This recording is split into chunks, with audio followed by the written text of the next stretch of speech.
Check it out. Check it out. Look at that shirt. The new shirts are out. Look at that. Isn't that cool? Hey, look at that. They come in different colors. Hey, everybody. How's it going? I had to show these shirts because they just showed up in the mail today. And a big shout out to Andrew from Grease Rookie Garage for helping me design these shirts. You know, got the American flag, Mustang, Joe Daddy's logo, maybe some other things. But, man, I really like this shirt. I like the way it looks. I think it's pretty cool. All right, let's see who we got on here. I see people are queuing up already. Bunch of side conversation. Look, well, Jeff's been hanging out for 2 hours from the UK. I don't know if he has to go pick his wife up tonight. No, that's on Thursdays. So it's past Jeff's bedtime. He's already up late to be here. So glad you're here, Jeff. David and Cheryl Barch, but David's not there. So Cheryl's just checking out or checking in. Let's see. Crash Rider, checking from Southern Indiana. Guido, ladies and gentlemen, by overwhelming demand, he is back. Here's Barry. Nice to have you here, Guido. Let's see. Denny, hey Barry, hang out in the vintage Mustang garage, working on a 65 fastback. Good. Let's see. Who else do we have here? Sketchy Ride. Great to make it on time finally. Well, I'm glad you're here. I like your little icon too. Crash Bandicoot.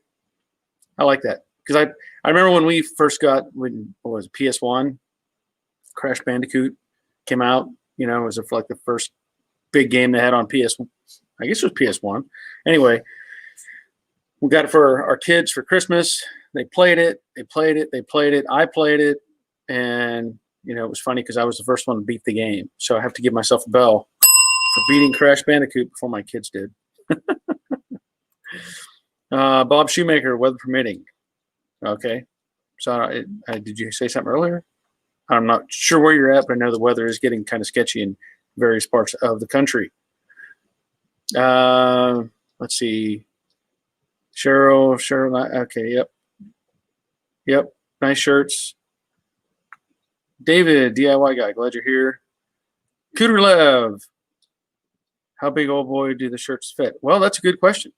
They're on Teespring. I think you can order whatever size you need. It's on Teespring. So I know if you are watching my videos and down at the bottom, it'll have little pictures of T-shirts or whatever. I've been trying to adjust those to show these shirts a little bit better, but they haven't been popping up. Or, you know, I don't know. It takes a while for that stuff to work. But if you go to Teespring, you can click on and find what sizes are available. But yeah, I'm really liking this design. And Andrew is working on something else, so there will be something else coming in the near future. And again, thank Andrew for that. If you haven't already, go to Grease Rookie Garage, subscribe to his channel, watch and enjoy his videos. He's getting into it deeper and deeper, and he's doing a good job. Let's see. Yeah, Sketchy Ride. Will Jeff go to bed tonight on time? Go to bed on time tonight. Stay tuned. Hey, Clark. Actually, I'm glad you asked. The leg is okay. Put it that way. I don't know what exactly happens to people or happens to us at certain ages.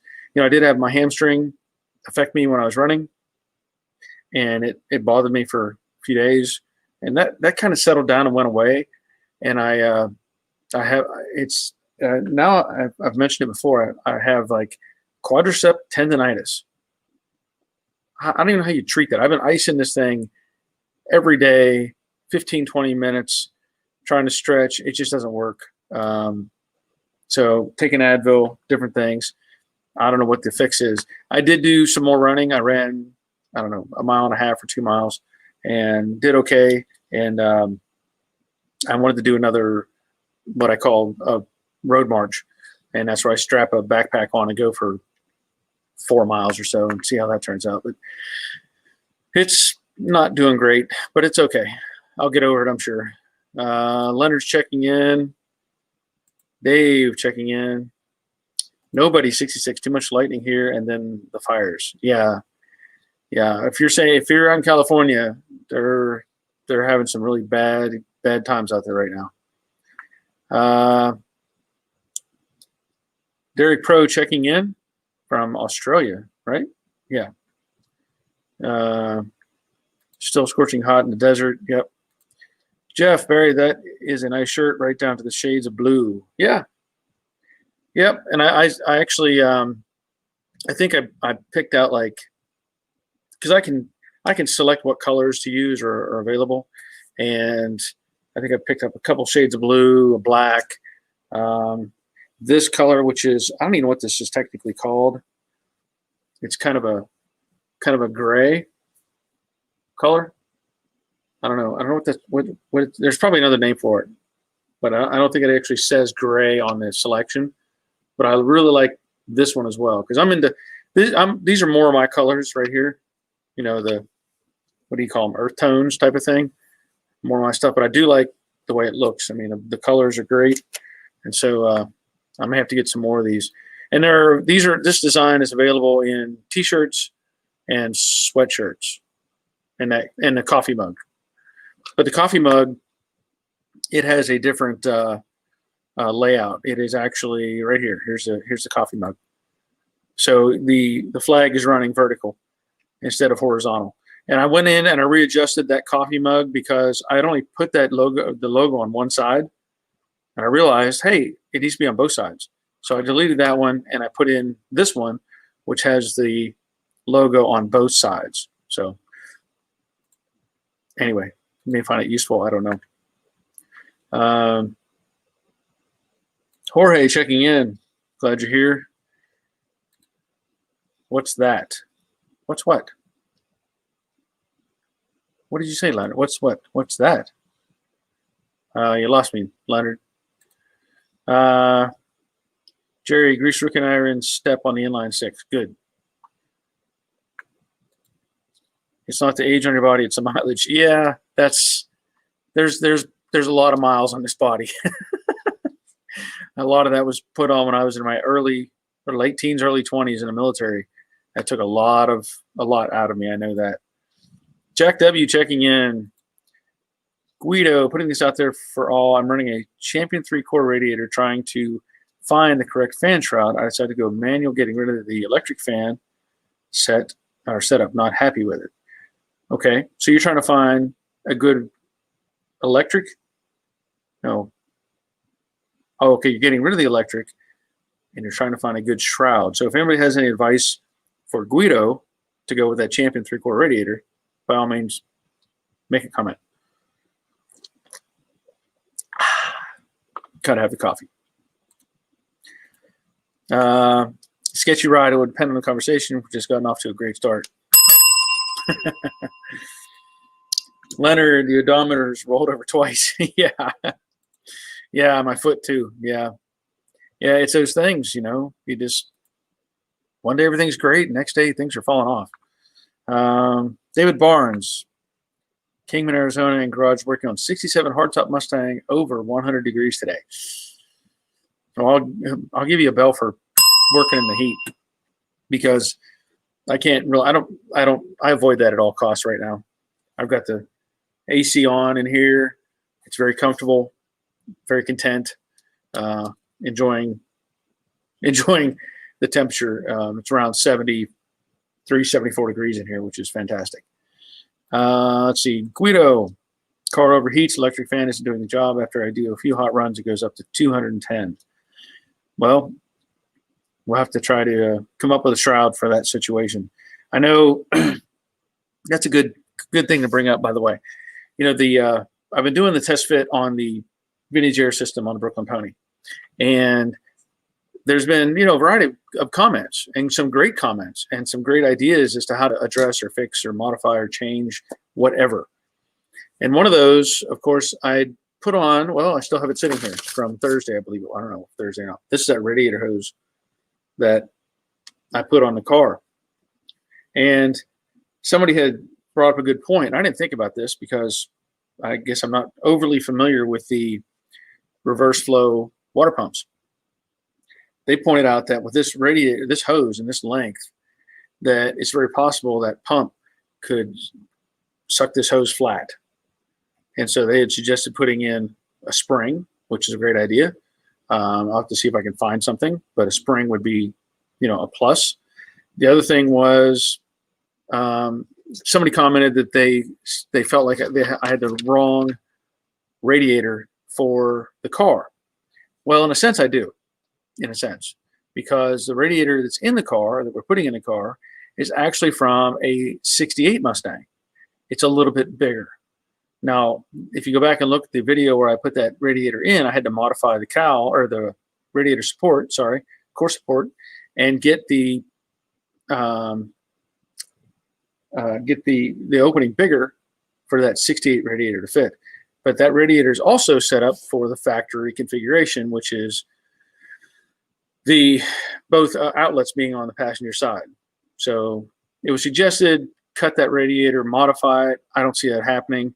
It's not a cheap radiator, and the alternative is to get another radiator. I don't think that's going to happen. We may just have to deal with it at this point and see if the hose idea will work. So again, some great comments, and there were also people making suggestions on part numbers for heater hose that has a 90-degree built into it already, so you can cut it to a length, stuff like that. So really, I want to thank everybody for the input on those videos, because all of that helps. Not only me, but it helps everybody in these kind of situations where they're trying to improve or modify their cars.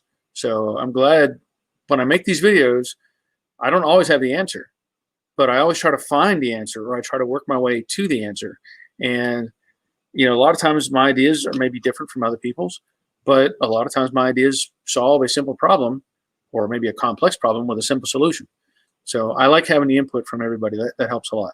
So anyway, Leonard is saying auto crafters. Now I'm not sure what that's in relation to. Okay, so he's talking to Guido. So it must be auto crafters must make a fan that'll go on that radiator. Okay. Cheryl, we put a fan where we put a fan where we're tearing down our Mustang. Okay, so you're putting on a fan to cool you off. That's always a good thing. Kurlev, lovely inline sixes, watching now next to mine, which I've enjoyed for 36 years. That's pretty cool. That is pretty cool. Let's see. Rage. Hey, Barry, I won a contest and now have 5K to spend on either a engine or stuff. I'm going to pick up a 347 stroker and couple that with a 470W like the Brooklyn Pony. Wow. Good for you. Good for you.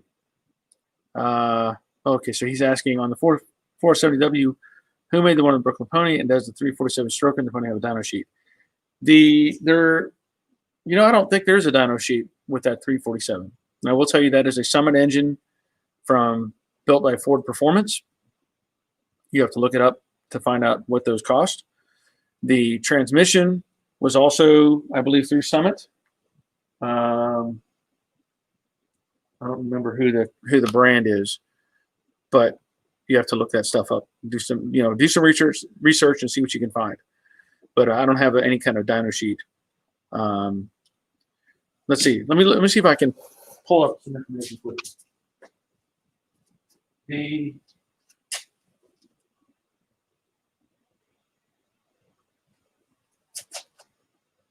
The company is performanceautomatic.com. That's who made the transmission. Performanceautomatic.com. So you can look them up and see what they have to offer. Leonard, on my Mustang, I went to a 4-core. Now, is that a desert core? And 8-blade fan. I'm not sure if that's, I've never, 4-core desert core? Is that what I'm reading? Because I don't know if I've ever heard that before. Clark, Barry, any thoughts on Evans waterless coolant? Nope. I don't have, I've never heard of Evans waterless coolant. So I'll have to look that up. But I don't have any. I don't know. I've never heard of that. So sounds interesting, but I don't have any response to that. So okay, Ray just saying he uses Evans in a 66. Cool. Well, must be a real thing then, because I've not heard of it. So, Cheryl, how do you get the bolts out on the air vent? On the air vent, you're talking about on the cowl, or when you say air vent, I'm not sure what exactly you're asking. Then I know on the driver's side it has posts on the bottom of the cowl that have nuts on them, and you have to take the nuts off and drop it down. Otherwise, I don't know. I'm not exactly sure what the question is. So, sorry. Okay, thanks. I'm checking out the blueprint 347 from Stoker from Summit. I'm familiar with performance. Thanks. Cool. Well, good. What else was it? Oh, and here's another thing that. Oh, under the dash. Cheryl's saying under the dash. Well, I mean, there should be just those little, just the little nuts on the post if you're talking about on the driver's side where it comes down the assembly. If that's what you're talking about, that's all I can think of at the moment. So, Boondocker checking in. Glad you're here. Rage. Evans, waterless and will not corrode the internals of the engine, higher boiling temperature. Well, then I definitely need to look that up, because I know for the Model A, my Model A, it gets hot. And, you know, I rebuilt that car exactly the way, well, I say exactly. I converted it to 12 volt, but I put an alternator on it as well. But the fan that's on that car is a two-bladed fan. And for the most part, it gets, you know, it warms up, it doesn't get bad, but the two-bladed fan does a decent job. But everybody has said be careful of those because they'll break, and they suggest a four-bladed fan and different things like that.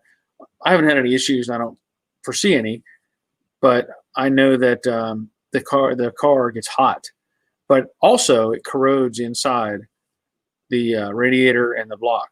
So I have to look that up, because I have to see if there's a process, like you have to clean it prior to get all the old junk out, or coat it. I don't know, but I'll have to see what that is, because that sounds very interesting to me.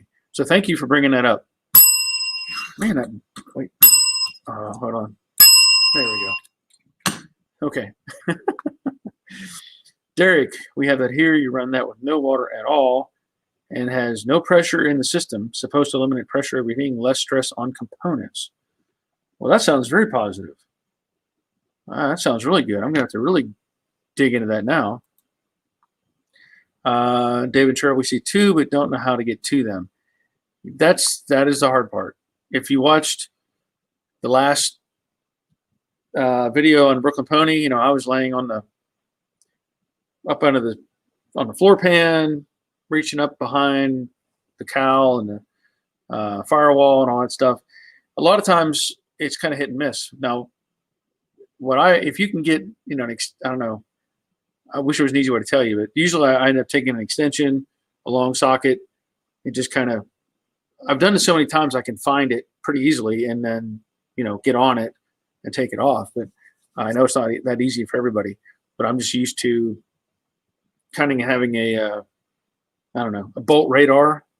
You know, I get an idea where it is and find it, and I may hit the side of it and slide down and work my way back up on it. I know that's not very helpful, but I'm just saying it takes maybe some different connections with the you know, extensions and stuff like that. Okay, Terry checking in. Yeah, there are 3 volts. Yeah. So Rage, Jay Leno changed all of his collection to Evans. That is good to know, because that means a lot to me when Jay Leno does it. That means a lot. Okay.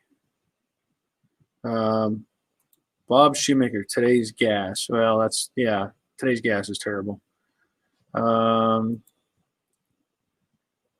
so Guido says nothing. He checked out Autocrafters. They don't have anything for the 65, 66 Mustangs. Leonard, I have not gotten that far yet. I was doing some other things and just didn't get to it. You know, I was going to work on it today, and my son stopped by with our grandson. I ended up changing oil in his wife's car, and just, you know, didn't get really into doing much today. But tomorrow, I will start the next video in the series, and I'll take all that stuff off, the radiator and the condenser and all the components for the front runner system, and then I will tackle that balancer, sorry, a harmonic balancer. I will tackle that. And I really, I'm pretty sure, I got a little bit of doubt, but I'm pretty sure I might be able to get that to work with some modifications to the water pump, and also with moving the water pump just a hair up. I mean, any little bit is going to help with the room. So that's the plan at this point. Sammy Lisa Smith, sorry. Hey everyone, I'm working on a go-kart for the grandchild. My daughter is 3 weeks and pray for her. Mama, my daughter is 3 weeks in. Pray for her and her mama. I will stay outside. Hello. Okay. What classic would you love to rest them on to daily drive? What drivetrain? That's a good question, Sketchy Rod. That is a good question, because my taste can vary a lot. It can vary by day. I mean, I grew up with, like I said, I grew up in a junkyard with thousands of cars, classics, and, you know, my mind can hit a tangent one day or another and go all over the place. So parts of me want to drive, you know, a 53 Studebaker Commander. Parts of me want to drive a 69 Mach 1 that's got all the, you know, modern features built into it. Part of me wants to drive a 67 Plymouth Belvedere because I had one. I liked it. Part of me wants to drive a 53 Chrysler. There's a lot of different things. So I think ideally, for if I guess if I didn't have a budget to live within, you know, like some people have, you know, they can buy or build whatever they want. I would probably want to build a probably something like a 72 Suburban, but with all the modern features built into it.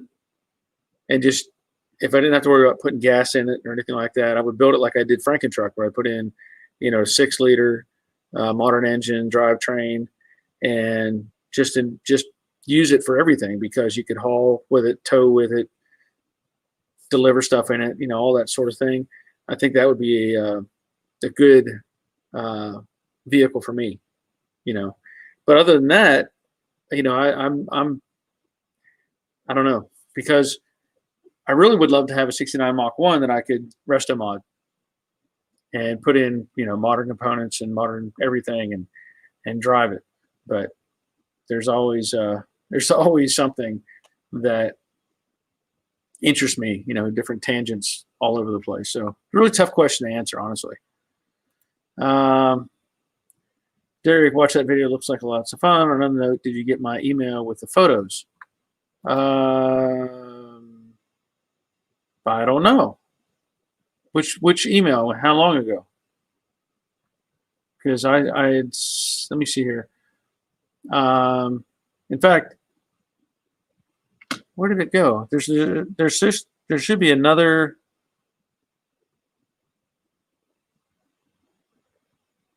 Hold on a second. Why am I missing? Wait a minute. Because earlier today, yep, I had somebody who they want to be on this live stream. So I need to send them an invite before I forget about it. Whoops.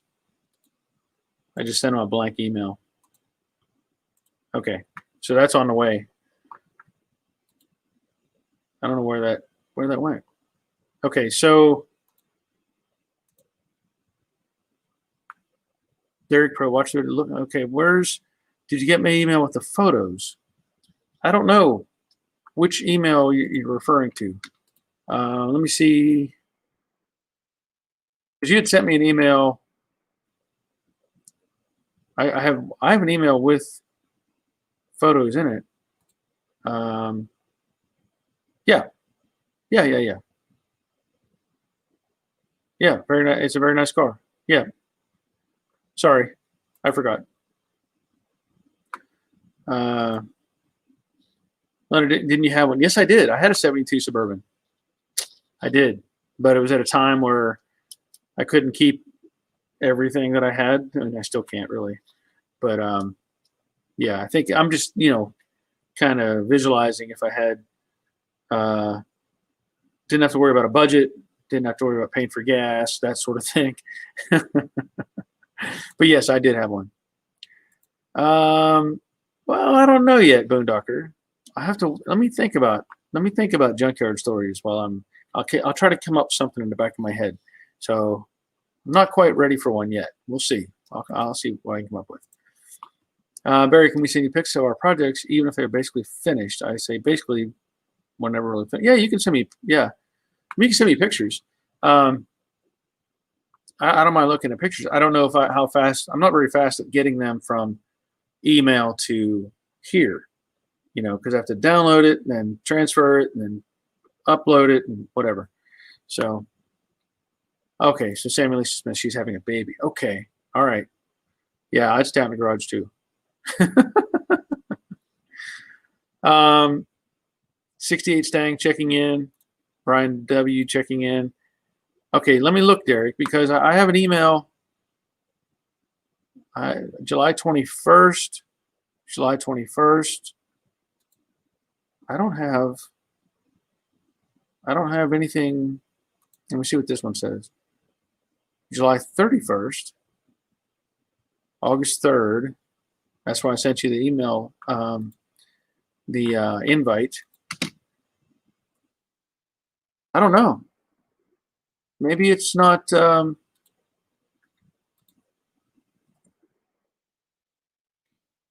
I don't see anything. I see August 3rd is the last time an email was sent, and then previously it was on July 19th, July 21st. Yep, that's it. So maybe it's just well, I don't have a junk file like that. See, I know you mentioned that, but I don't have you as a I have your email in my stuff here.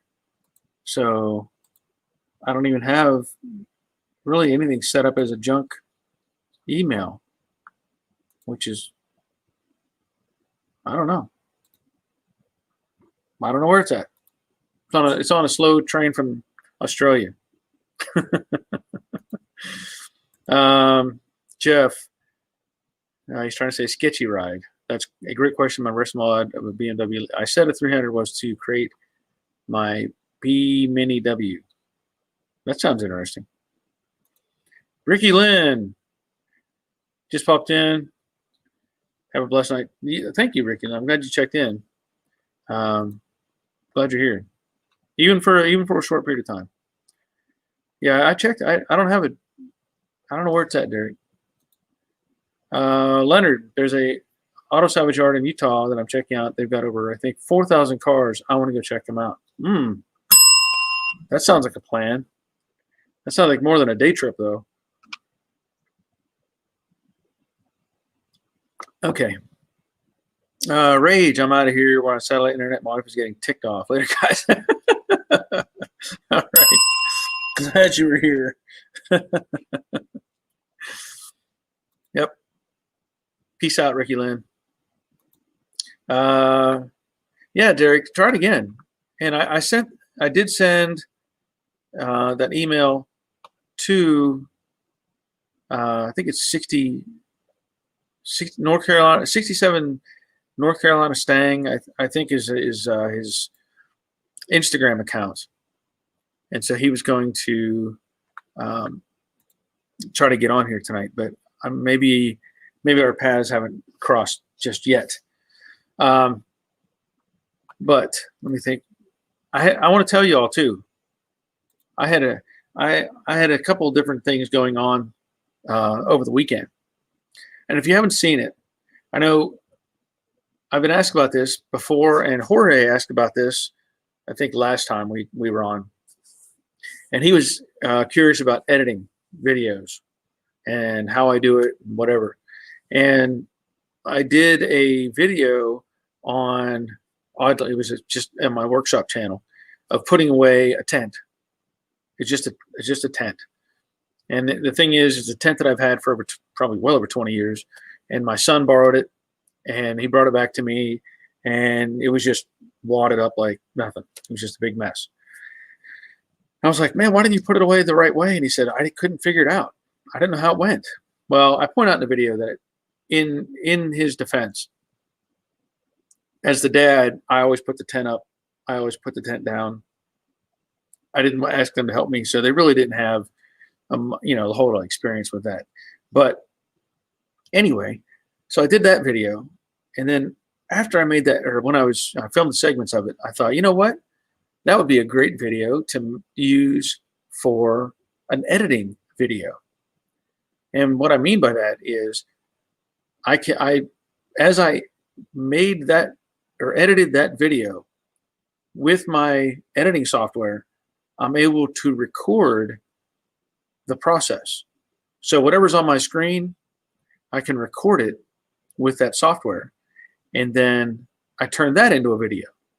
So if you're interested, if you're curious, if you just kind of want to know what it takes to make these videos happen, there's on my Joe Daddy's Workshop channel, there's the 10-minute video for the tent. It's just under 10 minutes. But then there is the next video is like 47 minutes. So just to give you an idea, for me to make the 10-minute video, it took me 47 minutes. Now, of course, I'm talking and I'm explaining things as I'm going along, which is how I do things. You know how that is. I like to try to explain things. So anyway, 47 minutes to make that 10-minute video. So if you can imagine, and in fact, that video was only 4 segments, and 2 of those were just little tiny segments, right? So to put that in perspective, if I have a video that is an hour long, and this is a reality, that video that I made for the part 3 in the vintage air setup, I think honestly, I had over 6 hours. I had over 6 hours of editing, and the reason for that is, and I explain it partly in that other video, is the fact that I try not to drag things out. I try to give information. I try to share what I can, but I also don't like to leave things. I don't like to miss things. So if I'm doing something, I'll speed it up, or I may zoom in, or I may cut out pieces and parts. But the reality of that is, every time I do that, that's time. All those little segments take time, and then I end up watching my own video probably 15, 20 times, because I'll watch and make sure it flows right, and then I'll move on to the next segment, pull that in, and then watch, pull in the next segment, and watch. I try to make sure everything has a nice fluid feel to it. So anyway, if you're at all interested in doing your own editing or making videos or whatever, and I will say this: I'm not a professional. I am not a professional. There's probably guys out there that could edit my videos in a third, or half the time, or a third of the time, or 20 minutes. I don't know, because they know how to click and pop up, pop up. I'm not that guy. So I like to. It takes me time to go through the process. So again, I know there's people out there that are much faster and much more efficient than I am, but just to give you an idea, go check out that video, and maybe it'll give you some insight into the process, and if you want to do some editing of your own. So anyway, just a thought, just some information. Cheryl, hey guys, you guys look for a manual for a 64.5 Mustang. It shows tear down and rebuild. So if anybody has any advice for Dave and Cheryl on a manual that they could use, by all means, please send them a message or something, post it. I know you can't post direct links on here, but we can try to figure something out. Jeff, Barry, a 4,000 car junkyard is definitely more than a day trip. Let us know when you're back, Leonard. Yeah. 777, I discovered a big difference in epoxy primers. Shop line, tough as nails, Summit, not so much. So how did you discover that? What was your evaluation to get to that point? You have to give us some more information in that. I'd like to know what you found. Leonard, Idaho is where it's at. Well, it's still more than a day trip. Still more than a day trip. Jeff, I wasn't going to mention your tent anymore. All right, so Derek just resent it. Know over next day or so if I get there. Long way to go, LOL. All right. Well, see, now it just showed up. It just showed up. Okay.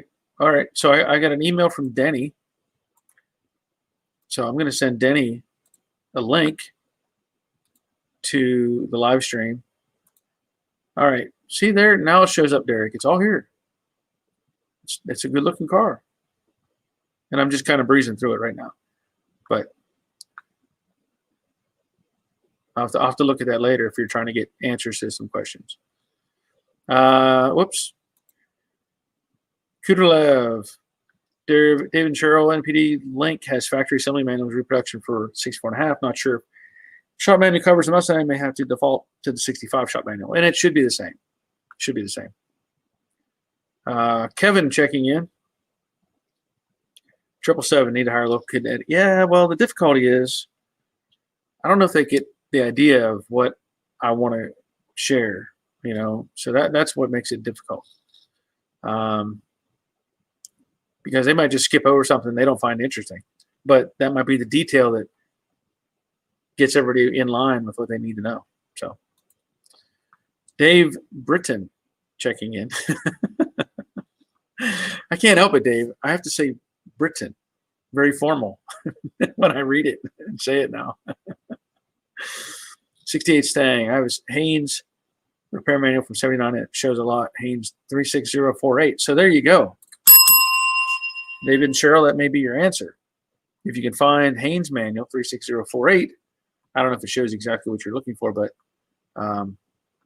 anyway, you can check it out. Maybe that'll help. 777, sanding the shop line will hold up to 36 grit. The Summit comes off easily with 80 grit. Well, okay. Now, can you tell us, did you do a side-by-side comparison? Like, did you spray the shop line and the Summit, on different panels, same timeline, or was the shop line on a panel longer than the Summit material?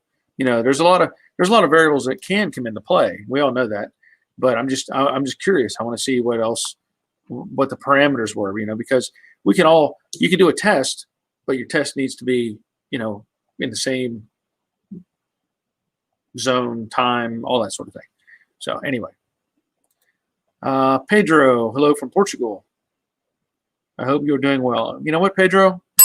I'll give you a bell for being here from Portugal, and I hope you are doing well as well. Glad you're here. Kevin, really like your videos on Brooklyn and Jade. Well, thank you, Kevin. I think you commented, Kevin, earlier today about the radiator. See? I remember. I'm pretty sure it was you. I think you commented twice. You can tell me if I'm wrong, but I'm pretty sure it was you. And it was a good observation. But the thing is, it was the radiator. Like, it's not the radiator for the car. It is but it is a V8 radiator. It is a V8 radiator. And as I mentioned earlier, that radiator that is in the Brooklyn Pony is for a 68 V8 car. And it would be the same configuration, but because the water pump goes the other direction, that's why it's a conflict. Okay. Let's see. Samuel Lisa Smith. You know, Joe Daddy, you don't have to give anything away. Just do videos we care for you. We will watch. Well, thank you for that. Thank you for that. I appreciate that. But you know, it's kind of fun in a way for me to do that sort of stuff. And I'm not trying to buy viewers or subscribers or anything like that. But you know, it's just kind of, sometimes it's fun to do stuff like that because people will show interest. I want to see comments. I want to get feedback on stuff. And some people don't want to, you know, necessarily say anything because they might feel like they're going to, you know, offend somebody or say the wrong thing or whatever. Now, I will say I've had people, I had one guy recently, and I'm not going to mention his channel or whatever, but he's kind of been hounding me for off and on for 6 months or so. And I'll put up a video and then he'll make some ridiculous comment and like, this is a hack job, or, you know, butchered this or butchered that or whatever. And, you know, I've let it go a few times, but I decided, you know what, I'm done. So you're gone, you know, because, you know, we don't need that sort of thing. If you don't like the way I do something, fine. Don't watch or don't make any comments or whatever. But I do like to hear from people. And, you know, in fact, since you mentioned that, I did that giveaway on the last video, and I said it before, I really can't send stuff to Australia, you know, or overseas or whatever. And so the gentleman that won, it was Terry Outdoors, I think is what it was. He emailed me. He said, "Hey, you know, whatever you want to send, I'll pay for the shipping." And then I told him, "Well, this is your window for shipping. This is kind of what it costs." And he was like, "Oh, well, never mind." But the cool part about it was, I do know that I can send stickers to Australia for what they call a global forever stamp, and they're like 89 cents or something. But you know, so if it comes down to it, I can at least send a sticker to people in other countries. So anyway, but I'm glad you brought that up, Sammy. You know, I don't know. I appreciate people watching and being part of the process, and sometimes it's just nice to, I don't know, try to give something back. Anyway,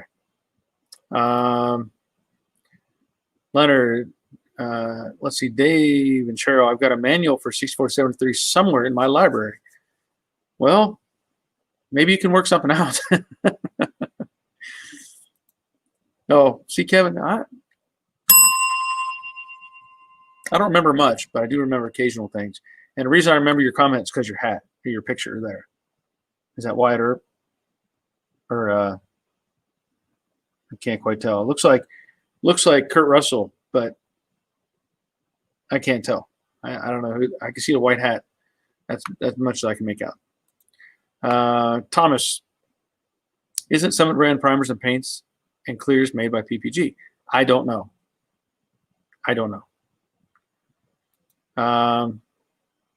Dave and Shelby, we found 4 Mustangs near us, but they're asking too much for them because they're in worse shape than what we have. Well, that seems to be the norm anymore. Is people want crazy money for their car.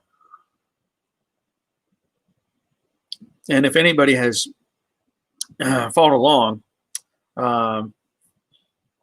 you know, on my Facebook page, I posted a link for a car for sale. And I was just dumbfounded. It's a nice looking car. It really is. It's a 65 coupe, 6-cylinder, basic car. And the thing, I mean, like I said, from the pictures, it looks like a fantastic car. But the guy's trying to sell it for $35,000 for a 6-cylinder car. I don't know where he's getting his numbers from. I see you, Denny. I'll be with you in just a minute. But I was like, where do you get this number from? $35,000 for a 6-cylinder 65 Mustang. Just Okay, Mr. Mach 1 checking in. Leonard, I watched the video on how you do the inner door skin on the 70 Mustang when I get to a point where I need to make inner panels. Okay. That sounds good. Kevin, that's you in Tombstone. Well, I mean, I can kind of make it out, but pictures are really small. Danny, hi Barry, I have a 68 convertible Mustang with power brake booster. I'm trying to fit the cable for my T5. I have an issue there. Do you have any suggestion? You know what? I think I do. And what you may want to do, do we have it on that video with Harvey? I don't know if Harvey has it on his video. Rally Cat Garage, Harvey, he's done that conversion, or he's put in the T5, and he routed that cable. And I don't know if he showed it on one of my live streams or if he had it on a video. So you may want to see if, and I know he's on Instagram. So look up Harvey Redmond, Rally Cat Garage, and see if you can't find him. He may have some pictures on there. Yeah, Art, exactly right. Wife said he had to sell it, so he put it up for $35,000. Okay, we're going to bring Denny on. We'll see if this works. There's Denny. Hey, there I am. There you are. Yes. How you doing? Hey, great, Barry. Glad to be on the live stream with you. So, Yeah. Yeah. Where are you coming from? Paducah, Kentucky. Okay. In the western portion of the state. Okay. I have relatives in Elizabethtown. So okay, that's kind of almost in central Kentucky, but yeah, Fort Knox. Yeah. Right, Fort Knox area. Yeah. Yep. So what are you working on?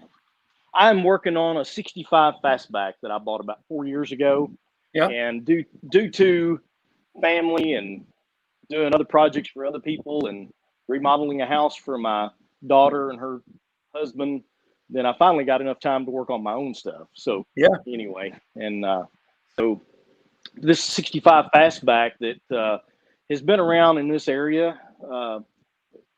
At one point, it was about 2 miles from my house, and then it ended up about 15 miles from my house, and that's where I ended up buying it. It's been inside since about 1989. And yeah, I bought it from the guy that lived about 15 or 18 miles away, and he had bought 2 full quarters for the car, both trunk drop-offs, a frame rail for the left-hand side, had put 2 nicer doors on it. And the good thing about this car is the floor pans are immaculate, which is odd coming around our area for a Mustang. That's good. And all of the shock towers, all 4 fender aprons, core support is all original on this car.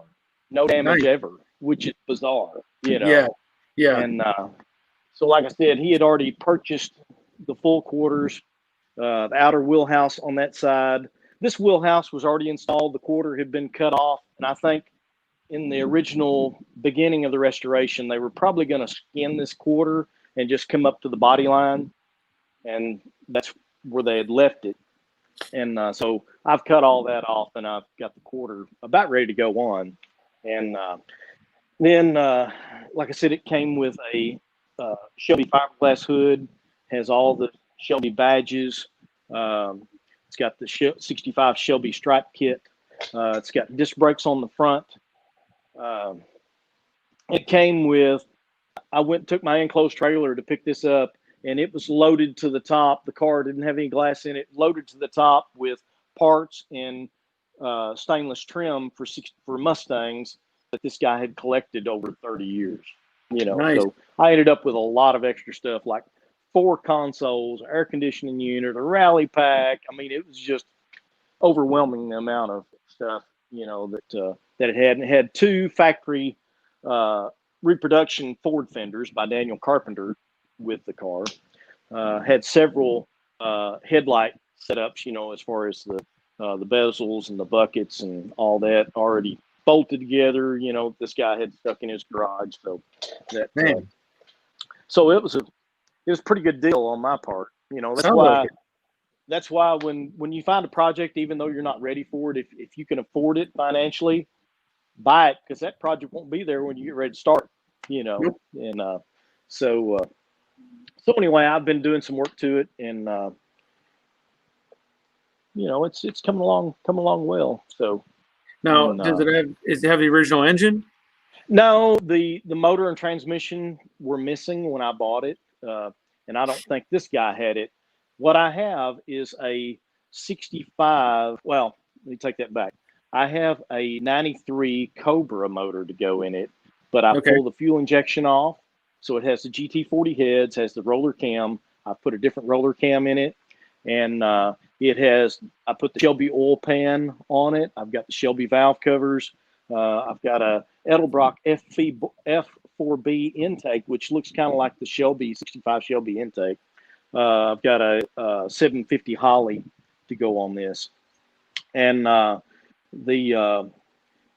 and I've converted it all over to make it look like a 65 motor. So it'll have all 65 pulleys and everything on it. So externally, it will look like a 65 motor. Now it will have a Tremec T5 transmission behind it, you know, so you can get out on the road and click Yeah. over and fifth and cruise right along. So Sure. it will be. It's originally a Wimbledon white car. It was blue on the inside, but it will be, as a Shelby clone, that's going to be Wimbledon white with Guardsman blue stripes, you know, on the car. So That sounds it'll great. be a pretty cool project. And I've got one other 65 fastback out in the barn that I bought years ago, and it's an original GT car that was a drag car for a while. It has original paint on it, no motor, no transmission. But I bought that car. I tried to buy it at 16 years old, I guess, and the guy backed out on me.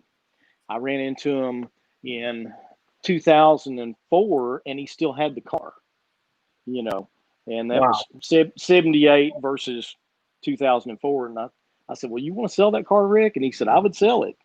He told me what he wanted for it, which is a pretty good deal.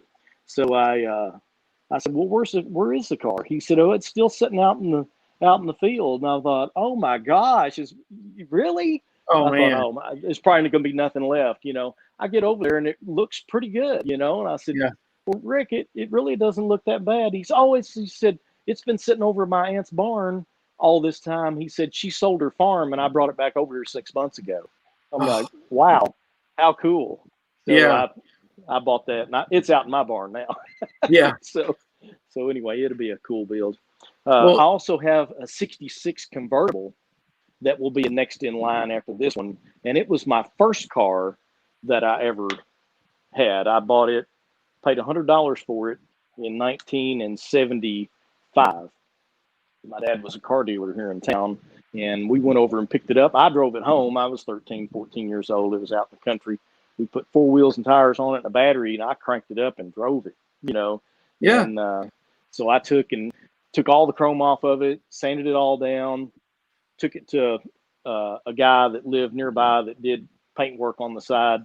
He charged me $35 to spray this car, and I furnished some material and mask it off for him. And Yeah.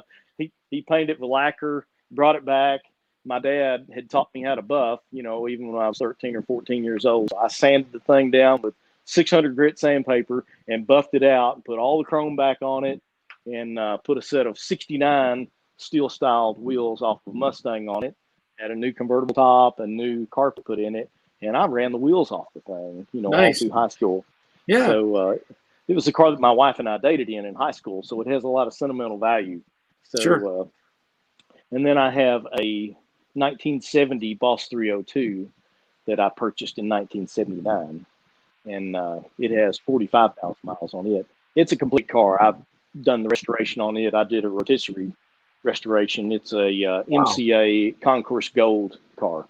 So I've had it forever, you know, just the same as every other Mustang, you know. And, Yeah. So anyway, and then I have an 86 SVO. So Okay. that's my newest model Mustang that I own is an 86. So, Well, that's great. But yeah, let me show you the front of this. I know you'll get a kick out of it. And, these doors, believe it or not, my dad sold the Mustang that these doors came off of. A buddy of mine bought the car. It was a 66 289 four-speed car, and he ended up dying later on in life with leukemia. And so these doors came off that car. So it's a little bit of sentimental value. But you'll notice looking inside, all this. I mean, you can see the battery tray right here. It has a little bit of rust right here, but the apron is good underneath it. Shock towers are good. And so it's a pretty cool little car. Someone's already scraped all the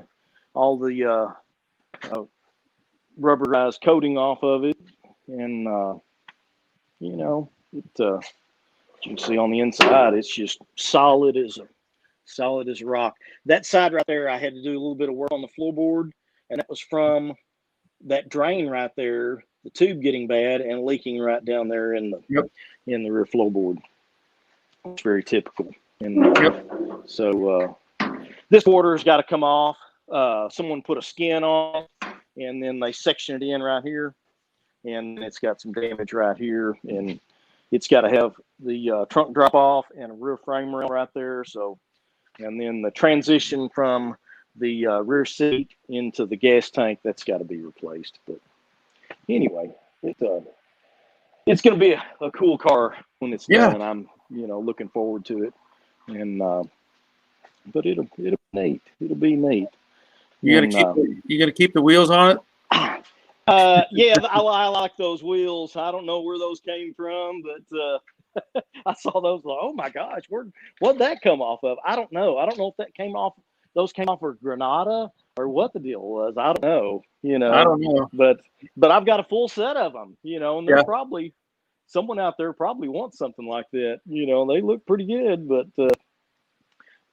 I don't know. I ventured had a 3-bladed spinner in the center or something. It might have. Who knows? And but anyway, like I said, I've got a full set of them. So anyway, but I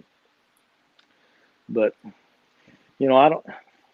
It's really not that hard of work, do this. You just have to replace sheet metal. I know that I sent you photos of the little drag car that I did for that buddy of mine. He had 67, 68, 69 Opel Kadett. And it was, of course, you can't buy anything for it. You have to build everything. So I had, after I got it all done, all the sheet metal work done, everything welded in, because it had rust all down low in the rocker panel stuff. And someone had looked like they took a skill saw to the front fenders in front of the wheels. So I had to rebuild all that back, and the hood had blown off going down the track. So it was in, bad shape. All the understructure was broken. So I had to put it on the car, jack it all, put bonding adhesive in there and shape it all back and glue it all back together. And then I had to reshape the whole hood, cut corners off because it did somersaults going down the track on the hood. So I had to reshape all that. And I bet I had, down one side, 150 shrink marks trying to shrink that hood back into shape on that one side. So that you might ought to do a video on how to shrink metal sometime, because I don't know that very many people know how to do that. Well, and it's not something I've had to do for the most part. It's not something. So I mean, I've done it on a lot of aluminum, on aircraft. I've done, and I've done stretching and a variety of different things. But as far as for on a car, I really haven't had to attack that. Now I know that a common fix in certain models of cars, not necessarily Mustangs, but Mustangs too, is the radius down in the corner of the rear window. And normally when I do an approach on, like, I show this in like the when I repaired the front of the doors, the lower cup of the door. People look at that because it's a complex shape and they're like, oh, what do I do? What do I do? Well, when I do it, I break it down into pieces. So each piece, each design, but with a stretcher or a shrinker, you can have a piece of angled steel and compress a corner and make a radius that'll fit that corner and be really clean. So, but I just haven't had reason to. Yeah. Well, when I'm talking about shrinking, I'm talking about sheet metal on a car that has had damage to it and been stretched. And then Yeah. you go in after you hammer and dolly it all out, then you have an oil can effect. Yeah. And then you come in with a torch and hammer and dolly and water and a rag, heat it up, dolly it down, and cool it off and shrink it and get it, you know, where it's nice and slick again. Well, I'll be honest. I've had mixed results with that. Oh, so really? I may not be the best one for that purpose. Yeah, okay. Yeah. And, I wish I knew more about it, but for the most part, you know, there's not a lot of things where I couldn't buy a replacement piece for. Right. So I haven't had reason to, you know. Sure. And sheet metal's so cheap on a Mustang, especially, and available, you know. Right. And, but like your other car you're talking about, Opel Cadet, no, you know. Yeah. I ended up with, I applied 9 gallons of Bondo to this car. Now, I sent most of it off. I put a coat from end to end, top to bottom on this car, you know, because it was just like, you know, it's going to have 16 coats of paint on it with clear that's going to look this deep, you know. Right. And if you don't have it looking better than what a black car would be, it's going to look terrible, you know. So this buddy of mine took it to a show in Tennessee. It's called the Redneck Rumble. And, of course, he unloads it. Of course, it sparkles like $1 million out in the sun. And because it's a black base with gold metal flake over the top of that, you can't see any of the black base. It's got that much metal flake in it, you know. Wow. So he goes to this Redneck Rumble, and he ends up, that's when he gets there, they see the car and they go, hey, we're going to park you in the pavilion, you know. And he goes, well, okay. So he gets in there. Well, there's only like 15 cars that is allowed to park in the pavilion. He parks next to a 55 Pro Street Bel Air. And the guy in the Bel Air, people were just walking right by this $150,000 Pro Street Bel Air to look at his metal flake paint job. And that guy was just putting his head down every time people were just bypassing his car. And he goes, buddy, next time I don't want to be parked next to you. Yeah. You know, that's all I know. So then at the end of the day, they give out 12 awards out of 750 cars.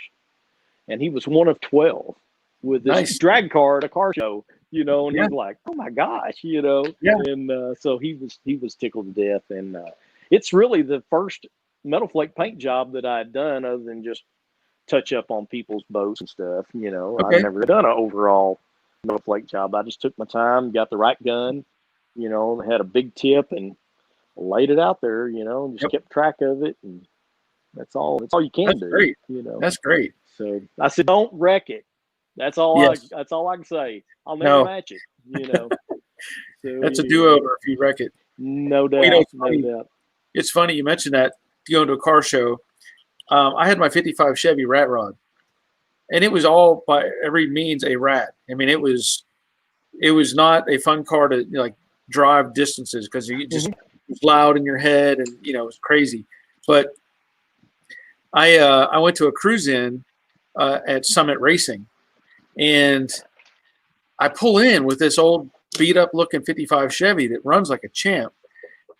And as I'm pulling in, there's open spaces by other 55 Chevys, and these guys are all like, no. They didn't want me parking by their 55 Chevy.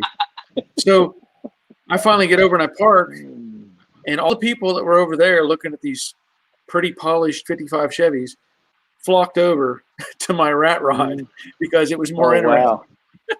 That's right. That's right. I went to MCA show down in Alabama, and there was a person there that had a 66 Shelby GT350H there.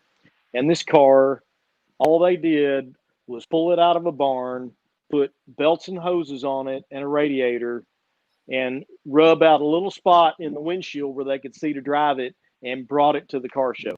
Well, they hauled it there, but as soon as they pulled out the trailer, I mean, everybody wanted to look at that car, you know, and it still had, you know, raccoon poop in the back and the whole bit. It was just like, oh my gosh. And there were people wanting to buy the car because they wanted to leave it like it was to put in their collection, you know. And I'm like, oh my gosh, it was Yeah. getting more, views than some of the nicer Shelbys there. Yeah. It was just bizarre. Well, and Bizarre. that's just it though. You can't find. It's very easy to find a polished, pretty, well done car. It's very easy to find that and look at those. But to find one that's kind of more in the original, condition, that's not been molested, not been cut, Right. not been modified, that's such a rarity anymore that it's not worth it to restore it. It's just not. Leave it alone. Right. As my buddy used to say, if you change out the windshield wipers, you might as well restore the rest of the car. So, yeah. But, at some point, yeah. But that's cool. Yeah. I'm liking your projects. Now I want to make a road trip and come up there and film your shop. There you go. That'd be fine. You can come up. I'll take you to the lake. We have a place at the lake. I'll take you up there and we'll do some fishing. Or you can come here and we've got a bunch of deer and turkey here on the property, on the farm. We can do a little bit of hunting. So, well, I might have to take you up. Love to have you up. Yeah. So now the quarters you're putting on this car, are they aftermarket or are they original tooling? What's the story on the quarters? They're Dynacorn, and they're a one piece quarter that includes the vent up here. And when they first made them, they had this section separate. You'd have to weld the vent section into that quarter. But now they make them where it's one piece, So getting it in there is a trick, I'll bet. because everything slips up underneath, and so I had to do a little bit of cutting and roll this piece back just a little bit in order to gain enough room to get it in there, So that's very cool. And after I got it on there, I noticed that it's tight at the very back of the trunk lid, Okay. And so I'll have to come in more than likely and cut that and get that moved over. I know I did a 68 GT390 convertible for a guy, and the trunk had a little bit of a radius to it, but the quarters were flat on the top. So I had to come in and cut all the way down the quarter and raise that up to the same radius as the trunk lid to make it look right, because it was going to be like this, and flat sitting next to it. So it wasn't going to line up and look like anything. So anyway, and one thing that I did do, which most guys that have done body work for a long time, I made sure that I aligned all of my doors and the trunk lid before I cut anything off, because that is my guide. I made sure that at the rocker panel where the door meets, that it was nice, had an even gap there. So then I worked my way, be able to work my way down when I put my quarter on, and then I can make it to where it fits this door perfect, Right. And I had a buddy that brought me his 66 Chevy 2 SS, and he welded quarters on it. And I'm like, well, where's the doors?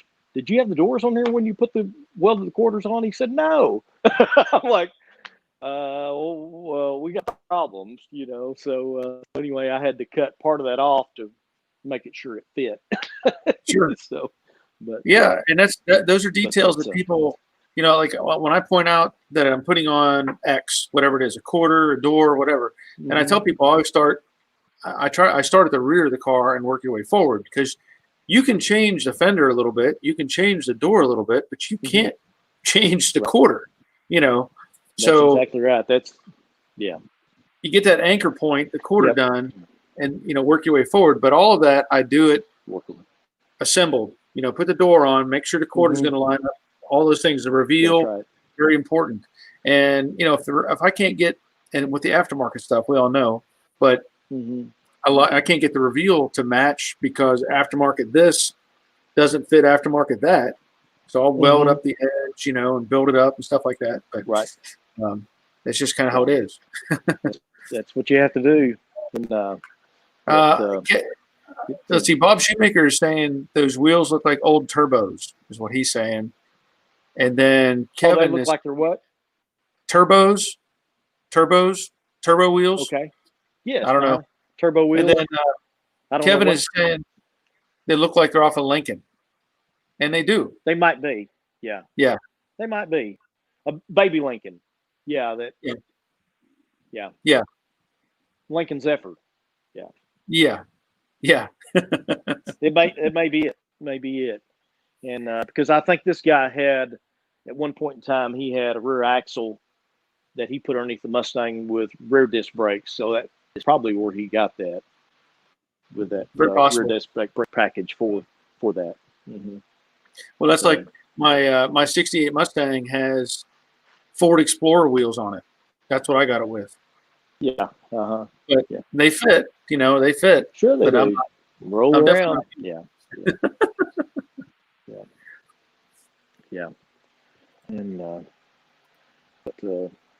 but I'm going to put this on the rotisserie whenever I get all of both quarters, rear body panel, and everything put on. I've got a whirly jig rotisserie that I will put this car on and flip it upside down. Well, and do the work on the bottom side. Back several years ago, I bought a sandblaster at a auction here in town, and it's got a 4-cylinder Continental brand, industrial type engine on it with a 3-cylinder air compressor on it. Wow. And it's a Worthington brand air compressor, and it's at like 60 CFM or something like that. So it came with a sand pot and hoses and stuff. So it will be lower pressure. It's not going to be anything, like 100 pounds. So it'll be like 60 pounds pressure, but it'll be constant. You won't have to wait for it to build back up. So it'll be good. So anyway, my dad ran a sandblasting shop. We lived in Southern California. That's where I was born. And he ran a sandblasting shop when I was a little kid. And so I can remember going to a sandblasting shop and hanging out. And he was always blasting cars and furniture and, all kinds of stuff there in California. So, but so anyway, the reason why I got into doing restorations, like just cars in general, like I mentioned earlier, my dad was a used car dealer here in Paducah, and he would buy, cars that needed some paint work. And years ago, when we lived in California, he would sand them down, when we lived there back in the 60s, and take them to Earl Shive and have them painted, and then he would pedal them, out there. But when we got to Paducah, and his kids got older, me and my brother, he taught us how to remove all the chrome, sand everything down, mask everything off, and then we would take it, like I said, down the street to this guy that would spray things for $35, Yeah. And then he'd turn around and sell it. He'd pay us like $10, So yeah, he was getting a pretty good deal on his part. At least your dad paid you. Yes. my payment was always supper. Room and board and food. Yeah. My dad would say, "You got supper, didn't you?" That was it. Yeah, that's right. Yeah. And so that's neat. So I had a lot of opportunities to drive, some pretty cool cars growing up. And one of them that I wish that I had today, he wouldn't sell it to me. It was a 1969 Mustang coupe with a factory 428 Cobra Jet motor in it, 4-speed car, ram air, of course, a shaker, and it had 35,000 miles on it. He bought it from some guy up in Southern Illinois, and I'm just like, "Dad, sell this car to me." He had like $3,500 in it, and he wouldn't sell it to me. "No, son, I can't sell you that car." Well, he's afraid I'd kill myself. You'll kill yourself. You'll kill yourself. I was 16 years old. That's exactly right. With a 428 motor in it, a little Mustang. Yeah. And that car would scream. It was unbelievable. Yeah. And he ended up selling some guy down in Tennessee. I have no idea what happened to the car after that. So, but it was pretty cool because it was very, very unique. And but he allowed me to buy the Boss 302 instead, which the motor was in the trunk. So I really couldn't get out and hurt myself, other than maybe it fall on me when I was working on it, So he knew I was safe. And but I was able to hold on to that car through all these years, And so, but so anyway, my dad, we'd always go to a car show and stuff, and he'd say, oh, I had a car like that, or I had one like that. I'm like, well, why didn't you save it, Dad? You know, you'd have had that car today. And he goes, well, I sold it so I could buy a car like that one, you know? And I'm like, okay.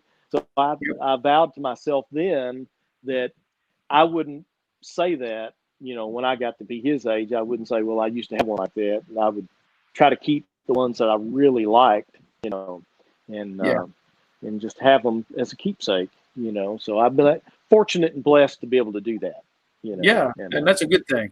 So I know for me, it wasn't, that really wasn't the option, you know, because my dad, you know, he had a full-time job, but the junkyard was a side business, and he would, you know, whatever, buy, sell, crush, buy, sell, crush. And so for me, it didn't matter if I got attached to a car, you know, it just didn't matter. He would sell it, crush it, whatever. And so because of that, I guess I never got, I mean, I always have a certain thing in my head, you know, vehicles that I like, but I never got one that I could say, I want to keep this one. You know, there was one car, well, I won't say his 69 Mach 1 that I've always wanted, but that car, he sold it with 16,000 original miles on it. So, wow. Yeah. And that was a bad day. That was just a really bad day. But anyway, so I've always driven different stuff, all kinds of stuff. And what that did is, for me, it planted this idea that I can't keep a car. Like, I might, you know, I remember over the years living here in Georgia, I've been here 30 years. I've lost count how many cars I bought and sold over that time period. It's probably over 200 cars. And it's just, I might drive one for 3 months and go, I'm tired of it, and sell it, you know. But it was not like, you know, these Mustangs, obviously. So, but I just never had that opportunity. That's what I did with all my Camaros. That's what I did with all my Camaros. I would just drive them and sell them, but I would keep the good stuff.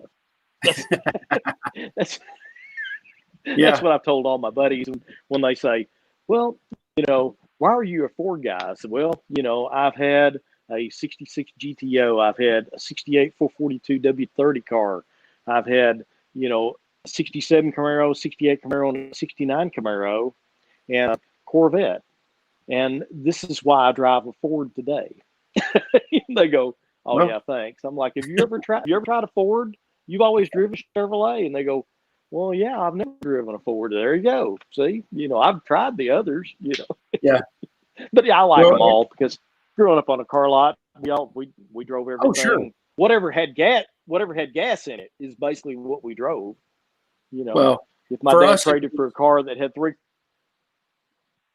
if my dad traded for a car that had 3/4 of a tank of gas, that's what I was driving, you know. Yeah. So, well, mine came down to the inspection sticker, because it had a valid inspection sticker. And so I've said this before, and maybe this will answer Boondocker's Junkyard stories. You know, he would go to the auction, and he'd buy a wrecked car because the sticker was still good for 6 months in the windshield. That meant he didn't have to pay for the inspection. So more than once, I drove a car that the whole right side was smashed flat. You couldn't even open the doors, and but it had a good sticker in the corner. So we put the dealer tag on it, and I would drive that for a while until the sticker ran out, and then it would go in the yard. So that was, you know, you had it good if you drove decent cars. We had the same thing. We had a inspection sticker for the state, and you'd have to take it to a certain place, and they would make sure that the horn worked and the headlights worked, you know, tail lights and yada, yada, yada. But there was a certain guy that you could take it to, and he wouldn't come out and look at anything. He would just take your word for it, and he'd fill it out and hand it to you, and you put it on. And then we also had a city inspection sticker, and you had to buy this sticker in order to work in the city. Of course. And, so anytime a car came in that had one of those on there, my dad would always take a razor blade and take it off, and he would stick it on a piece of metal inside our shop. and if he ever needed one, he would peel that off and put it on, put it on his car. Yeah, I mean, I don't blame him because a lot of that stuff was just a scam anyway. But yeah, we always had to have a sticker on a car. But anyway, yeah, I was trying to think of some other ones we had up there that were unique or odd like that because my mind just goes back to another. We had a 62 Galaxy 500 two-door hardtop that had a 292 V8 3-speed on a column, and it was all black interior, bucket seats, and I got my first speeding ticket in that car. And I was out with a friend of mine at 16 years old. I'm driving this 3-speed on a column. We went to the movies, and we're driving back, and at that time you had the Cinderella license. You couldn't drive after midnight. So we went really? to yeah, you couldn't drive after midnight. So we were coming back from a late movie, and I thought, well, I better get moving because it's getting close to midnight. So I was speeding, and I admit I was speeding, but I was also keeping up with the flow of traffic at the same time. It wasn't like I was passing people. I got singled out, and I got pulled over, and it turned into a comedy of errors because I ended up I got out of the car, and that was a big no-no. They told me to get back in the car, and they come up and started looking at the car. Well, the inspection sticker was out. It wasn't inspected. I didn't have a valid insurance card. I didn't have a valid registration card, and I just had to play dumb. I'm like, it's my dad's car. I'm just trying to get home. But it didn't matter. They still wrote me up for speeding. And but anyway, you made me think about that with the inspection sticker stuff. Yeah. That's cool. And but hey, I do enjoy your show, and I look forward to Monday night. Sometimes I can't catch the Thursday due to work, but but anyway, I do enjoy the Monday night. I enjoy your videos where you have different things on there. I do have, like I said, I have a Tremec that goes in this, and I have the cross member that goes for the Tremec. I have not tried it to see if it was going to actually fit my tunnel or not. So I'll get around to that. I might be modifying, or I might be building one like yours to go in it. So yeah, mine's pretty simple and efficient. Yeah. Yeah, that's cool. And all right. One other thing I do have stumbled up on it several years ago. A guy called me and he says, "Hey, I've got a 66 289 I'd like to sell." And I'm like, "Okay, well, tell me a little bit about it." And he goes, "Well, it's brand new." I said, "So it's been overhauled?" He said, "No, it's never been overhauled. It's brand new." And I'm like, "What do you mean brand new?" And he said, "Well, my dad was the auto tech teacher at the local trade school." And he said, in '68, Ford was phasing out the 289 motors and sent them 2 brand new 289s for the, kids to work on. Cool. Yeah. And I'm like, "Really?" He said, "It and a C4 transmission." And he said, he put this one in the back room. He wouldn't let the kids wrench on this one. He just let them wrench on one of them. He said, when he retired, they gave him this motor and transmission. It's never been cranked. And I'm like, okay. So I go over and, strike a deal with them. And I get the motor. I get it home, and it has chrome valve covers on it from the factory. I pull the valve covers off. It still has assembly lube on the valve stem tips. And I'm like, wow, okay. It's got the factory oil filter on it. I mean, it's a brand new motor. My wife goes, "What is that worth?" I said, "I have no idea." Yeah.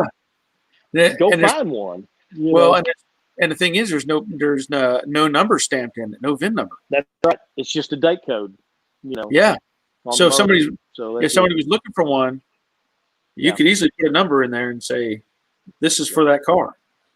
That's right. Yeah. Yeah. So it was a pretty cool piece to end up with. So yeah, we'll see what we can do with it. I don't know. It'll have to go have it there on conversation piece. Yeah. Well, you make a coffee table out of it. Put it in your That's right. living That's room, right. put a glass top over it. Yeah. So yeah. I've got another motor I can do that too. Instead of using a good motor. Yeah. Well, but it wouldn't hurt it. It would just sit there, just like it was. Just sit there. Right. Yeah. So that's pretty cool. Pretty cool. So, but I'm looking forward to getting this project completed. Sure. And coronavirus has really helped because Yeah. you can't go anywhere, you can't do anything, so you might as well be out in the shop working on a project. Yeah. Until you need parts. Until you need parts. That's exactly Yeah. right. I did order a set of the Scott Drake Shelby looking wheels for this car. Yeah. Have you seen them? Yeah, they're like a GT5, I think is what they call them. And I ordered them in like June. And they're supposed to ship the end of this month. And I'm like, oh my gosh, glad I didn't need them right away. But I'm afraid, if I didn't order them, that something might happen between us and China and might not ever get them, So, yeah. And that's what I wanted to put on the car. So anyway, so they're supposed to be shipped the end of this month. So that'd be good. Cool. So yeah, I look forward to updates on that car. Yeah. I'll get on here and do updates with you. So anyway, sure, it'll come along. So yeah, it just takes time. So as you know, yeah, I know. And money, Yeah, it takes both and patience. Yep, that's lots right. of patience. That's right. I told my wife, I think this was the most I'd ever paid for a Mustang was this project. So, and I have some pretty cool cars, sitting in the background and stuff, and she goes, well, that just doesn't sound right. I said, well, that's what they're bringing, I said, so that's just part of it, so anyway, but I'm happy with the project, and I will probably, since I have another 65 fastback, as soon as I get finished with this one, I will put it up for sale, now it won't be cheap by any means, but I'll drive it in the process, while I'm working on the other ones. And when I sell it, and it'll be something fun that I can drive. I can't drive my Boss 302, which is kind of a shame because it is a concourse trailered car. A lot of the stuff on it is NOS stuff, and once that stuff is gone, it's gone. And so it sits around, and I just drive it from my garage to my enclosed trailer, from the enclosed trailer to the show field and back on. I never do get it out and drive it, which is kind of a shame. But I've been out and driven it a couple times, but you're afraid to because you're afraid someone might be texting or not paying attention and then bump it, and then you're like, great, I can't replace this stuff because it's original to the car, So it just unnerves me to get out and drive it. Oh, believe me. Yeah. I know so what you're saying. This one right here, I'll be able to drive it, and if they run over it, I can go out and buy a brand new fastback, because they make them now. So anyway, and so that's good, and it's nothing special, So, but you don't see 65 Shelbys out driving around either for a reason, because it's an investment to somebody, and they don't want to lose that investment unless you're Jay Leno. He drives his. He drives his. He drives his. That's exactly right. But I'm not a millionaire, far from it. So me either. I can't afford to do that. So anyway, but I can barely this will be a fun. Go ahead. Oh, this will be a fun car to own and drive. Because it'll get a lot of looks, and one thing I have not mentioned. I'm planning on putting electric steering on this car. Oh, really? Electric assist, and it all fits right up underneath the dash. Cut your steering column in two and put this assist in here. It comes from a Nissan Versa. Okay. 2006, somewhere around there. You cut that out, put that in there. And on the Nissan Versa, the failsafe is wide open assist. You put your potentiometer on there, and you can dial it back to where it's, fully steered or fully assist. There's a guy on YouTube by Wade. He shows it on a Falcon, and he says, okay, this is with it, not on. Of course, he's, really having the Armstrong. It's setting still, the motor in it. He turns the thing on, and one finger is setting still, Wow. steering this thing. I thought, that's pretty cool. So Now, are you going I to was change able to find. Do you change the steering box? Do you change the steering box so the ratio is No, better? you don't change the steering. No, you leave the steering box like it is. You just use this Versa, in between. For Well, the what I mean assist, though power is, assist. does it change your lock to lock ratio? Like, you turn No, lock it to lock. doesn't. Okay, so that's what I was getting at. No. Would it be beneficial to change out the steering box so you have a quicker ratio? You can. I do have a GT steering box that I got with this car, so it would be a little bit better. Now, I saw on YouTube, there was a guy that had a RX-7 that he put a coupler in there that changed the steering ratio. It was like a 4-to-1 coupler. Yeah. I'm like, what in the world? And they use them on track cars, so that might be something that you can utilize. And what I did is I went on. There's a company called EPAS Systems, and they have the steering assist items that you can buy to put on this car, which is the same thing as the Nissan Versa, and they're about $2,500 for the kit. So you can. They have the installation manual online, if you know what I'm talking about, and you can download that. So it makes it kind of handy, Yeah, So, makes it handy. But, yeah, that's right, handy, if you know what I'm talking about. And I've already downloaded mine, so Yeah. it tells you where to make all the cuts, So anyway, that's pretty Well, that's handy. good. Yeah, that's good to know. I may have to download that while it's still available. That's right. And one other thing that I'd mentioned in a video that I did, I used the Weld through primer. You use the Weld through primer also from 3M. Mm-hmm. Have you used that?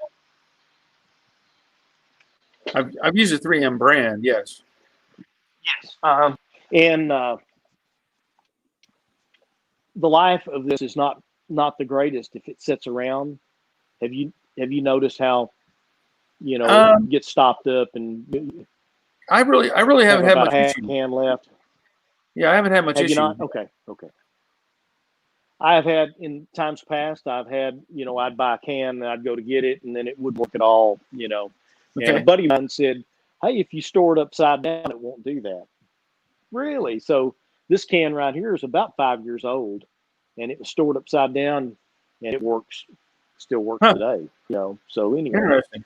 But so that's pretty handy. Yeah, good information. Give you information. Good information. There you go. Ding. Yeah. So anyway, but so yeah, that I've been doing body work since I painted my first overall paint job when I was 15. Okay. And so I'm 58 now, so I've been doing body work all these years as a hobby. Sure. I'm an engineer by profession, and this is just a hobby and a sideline for me, to get out of the house and get some stuff done. And for the longest time after I got out of college, I would do work for the local BMW and Honda dealership here in my shop. I would do warranty work for them. I'd stop by on the way home from work, pick up a car, bring it out here, start on it, get the paint work done. And a lot of times I would even take it back the next morning, and head back to them. So they really like that. If it was something minor. Now, if I was having to paint 3 panels, then obviously I couldn't get it done, overnight. But I did that for about 12 or 15 years. And then family got in the way of me doing stuff like that. And kids started getting a little bit older and they got more involved in things. So then I switched over to rebuilding wrecks. I would go buy a wreck vehicle, rebuild it, and drive it or sell it, Yeah. And then that got to be where I couldn't come out to the shop every night because things were going on, with the family. So then I started doing stuff that would take a lot longer, like restorations. That is going to take a lot longer. And I would just tell the people, look, I'll charge you so much per hour. I bill you at the end of each month. If I don't work on it, you don't owe me anything. At the end of the project, all you owe me for is a month, when we're Right. done. And they Yeah. were all very agreeable to that, and so that worked well. And but it didn't allow me to do my own projects, so Yeah. so that's where I am now. And so I've got to get my own stuff done before I get too old to enjoy them. Yeah. Yeah. I know where you're going with that. Right. Because you're what, 53? I'm Yeah. 53. Yeah. Very good. Very good. Well, I'm 58. I've retired once. I retired from Department of Transportation here in Kentucky as the branch manager of construction and maintenance. And now I work for a contractor that works for DOE. We're doing dismantling the diffuser plant here close to my house. So I've been doing that for about 5 years now. And it's a good gig. They pay well, so it's a lot of fun, and it's close by. So I work 4 10s, so it allows me to work, out shop 3 days when I'm not up at the lake fiddling around. Yeah. So I can Sounds get a lot. good. I can get a lot done. I can get a lot done Yeah. in 3 days. So anyway, and but Now- glad you had me on here. Enjoyed Yeah. it. Well, let me ask you, do you have a YouTube channel? Do you do any Excuse me? YouTube stuff? Do you do any YouTube stuff or not? I have started recording stuff. And I'm editing it right now. I started with this car, showing how I was taking off the trim around the drip rail and how I was fitting the quarter up and things like that. So, and my YouTube channel will be Vintage Mustang Garage. So, Okay. so anyway, I'm going to be doing just Mustangs only, Yeah. and so, but I've got probably half a dozen videos saved up on my video camera, and Yeah. so anyway, I've still got a way to go. I'm learning how to use the software. I've got the Filmora, software I think like what you use, and so Yep. got to figure out how to do all the editing and stuff like that. So Well, if you there's a guy that I've been following who that's all he does is editing on Filmora, and Okay. I think it's Danny Batal. I think is his name. Okay. I'll Batal. look at that. He's got long curly hair. He's like an ex rocker or something, like the ex band Okay. guy. And so Yeah. Okay. this is all he does now, and he'll show you some really cool stuff, but it's more We'll high definitely end. do. It's more Yeah. high end type of things. Where I was just talking about this earlier, I did on my other channel, I did the edit. I just showed how I edit. So I made a video about that process. Whether that helps you or not, I don't know, but it might give you some ideas. Very good. Yeah, I made it. Yeah, I looked at a couple of videos last night and trying to edit the stuff, and so I thought, yeah, I'm gonna get this down a little bit better and make it a little bit more professional, other than just some guy that's doing this out in his shop. Yeah. So. Well, I'm still that guy that's just doing stuff out in the shop. I just got a better Yeah, I know how you feel. So, but anyway, yeah. And All right. that's pretty much it. So, but Okay. I'll be checking back with you. Yeah. And showing progress. So anyway, Sounds good. I'll let you go. I'm going to get back to some of the conversation here. Okay. But I really appreciate you Very good. coming on, and we'll get on again sometime. Okay, sounds good. Thanks a All lot. right. We'll see you. See ya. Bye. All right. That was really cool. Cool cars, cool stories, cool projects. That was a good guest to have on the live stream. So again, thank you, Denny. Appreciate that. Going back to some of these comments, I know some people have left the conversation. Harvey was checking in earlier, and I mentioned him because somebody was asking questions about routing of the cable for the brake for the T5. So maybe Harvey, if I don't know if you're still on or not, but I know I would try to point him towards your Instagram. But I know we talked about that before, and maybe you have something on there for that'll help people out. Yeah, Bob is saying there should be some Ford logos on the back of those rims somewhere if it is for Lincoln. So, Denny, that's what Bob recommends, looking at the back there. David and Cheryl Cheryl had to leave. She's going to go work on her Mustang. Cooter found my Earl Scheib receipt from 1989 the other day. I wonder how much we have all spent undoing $199 paint jobs. Yeah, way more than the cheap paint job. Yes. Brian, so to shrink a small area that may have been dulled too much, heat it and cool it fast and shrink it. Well, basically, that's the concept. Now, I'm not going to be the guy. I'm not going to tell you. There's an airplane flying over. I'm not going to tell you because I've not done enough of it to say this is how it works.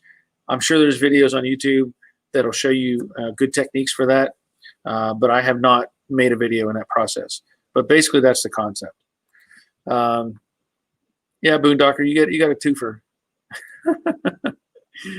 We'll see you, Leonard. I know he's thumbs up. Thank you, Leonard. All the thumbs up I can get. Big help.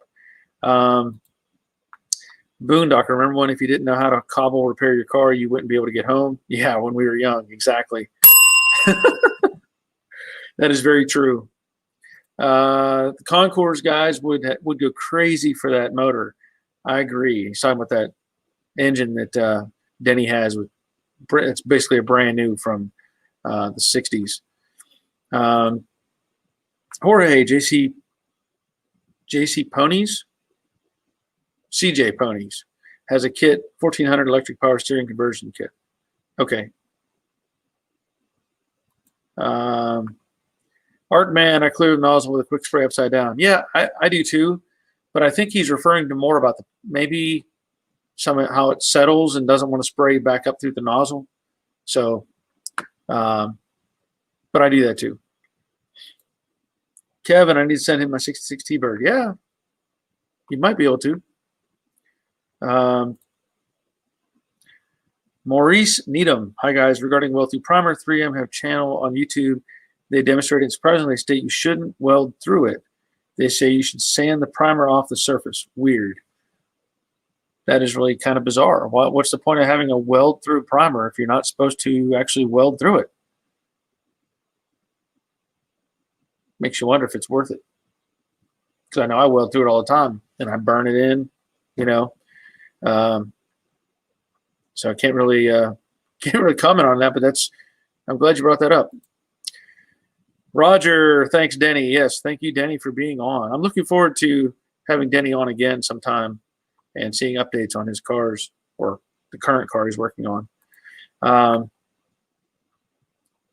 Okay, so Harvey is saying that his Instagram does have some good info on the T5 conversion and cable routing. So I forget who was asking about that now at this point, but if you go back again to Harvey's Instagram, and Harvey, is it under your name directly? I don't remember. Or if it's under Rally Cat Garage. You might have to, I don't remember which way it's worded. So I used the Mustang Steve T5 conversion kit. So there's some information. Great kit. Maurice, yes, they state it isn't actually weld through. They say your weld will be contaminated with the weld through primer. Well, now I'm going to have to rethink the whole process. What's the point? Why are we using weld through primer if it's not meant to be used as weld through primer? It makes no sense. I do believe it does contaminate the weld. I do. But I also know whenever I do it, I tend to burn in the weld really hot and burn out the center section of the weld through primer. So, yeah, that's really weird. 777, I just watched a video where a magic marker makes contamination in a TIG weld. Well, that wouldn't surprise me at all. I know a lot of the stuff that we would have to do in the aircraft industry, we could not write on engine parts with like a standard Sharpie or a standard marker. It had to be a special Sharpie, had a code on it to, I think, TEC. So letter T, letter E, letter C. And then you could write on it because it would not contaminate the engine component. Other than that, we had to use silver pencil. You had to write on with a silver pencil. and then that wouldn't cause any problems. So it's weird how some stuff can affect in the heat treat process or in the welding process and cause problems. But yeah, Maurice, it doesn't make any sense. Hindsight, Roger, sounds like lawyers being involved. That may very well be. That may very well be. Somebody somewhere has sued somebody because something didn't work right. All right, so Rallycat Harvey. Okay, so Rallycat Garage Harvey is your Instagram. So there you go. So if you're looking at a T5 conversion, look up Rallycat Garage / Harvey, and that'll be hopefully have some information that will be useful for that T5 conversion. There was something else I wanted to bring up, and this is, again, just kind of all right, we'll see you, Jack. Glad you were here. This is kind of a minor thing, but I'm probably going to have to, I'm probably going to address this somewhat in the next Vintage Air video. I talk about in the video how there's a control valve in the last video, I should say. There's a control valve that comes off of the upper heater hose. And I point out in that video that the two heater hoses are basically blunted right into the back of the valve covers. And I've looked at, I haven't looked at the 65, the Stray Pony, but I have looked at the 68, which is in the, the paint booth area. It's exactly the same. Now, somebody had commented on the video saying that the problem that they see is that, and I don't know why there's confusion, but he was saying the modern engines or modern whatever engines are bigger, valve covers are bigger, and so it interferes with that plumbing. Well, that's not true. They interfered from the factory. That's why those holes, the location of those holes didn't change in the firewall, and the engine is the same dimensions as a 289, 302. There is no variation of that. Now, the valve covers could be a little bit taller, but that's not going to cause those hoses. I mean, that you can't raise or lower that engine enough, let's say, to clear those lines. So I may have to show that in the next video, because I looked at the Jade Mustang, the 68, that, I mean, same thing. The heater hose, they come out and they dead end into the back of the valve cover in the back of the block. I want to address that and make sure people understand that. And then also, I will probably do a little bit of footage on the 65 that I have, which is uncut, unmodified, and show the configuration there as well, so that people can see exactly what I'm talking about. It's nothing to do with the engine that's in the Brooklyn Pony. It has nothing to do with that. It's the way they're made. So let me see what 777 is saying. I watched the video. Can you remove the aluminum tubes, add a 90 straight out, and weld old holes? That's a possibility. I have not looked into it very hard, and I don't want to get too crazy with it, because I've already done way more than I should be doing on this car, honestly. And some people were saying about welding the firewall shut, welding that plate in with the other holes for the AC stuff. And I don't want to make it overly complicated, but I do understand the point. I have seen where people have put in that you can buy a bulkhead and put it in where it has ports on the back side and then ports on the front side that everything connects to. I understand that. But at this point, I don't know that I want to, I want to keep digging this hole. Sometimes it's one of those tasks like, when I was in the military and we had to dig foxholes or dig a mortar pit to put our mortar in, that was no small task. And, sometimes you just look at it and you go, I don't want to be digging this hole. So it's all good ideas. And I know there's people that do it all the time. But I think there's the simplicity of keeping where it's at is probably the best thing in this case. So anyway, let's see. Derek, further to what you were saying before Denny came on, what you do in your channel is great. You do things properly and teach us. It is invaluable to have in this show, and it's great to watch. Well, thank you, Derek. I appreciate that. And that's to that point. One of the comments from that last video, the person didn't like that I was using the template the way I used it for the holes to drill through the firewall. He pointed out, you should use a center punch the hole, take the template off and drill it. And that's fine. That makes sense. And I kind of thought about it, and I do have a center punch. I have a variety of tools that a lot of people don't have. So I think a lot of times the way I approach how I'm doing the job or doing the task is, and this may be a subconscious thing in a way, but I try to imagine how, let's say, the average person might do it, right? I can't, I don't try to make it that, how do I want to word it? Like, I could probably have that thing done in and out in no time, honestly, because I've done it before on other cars.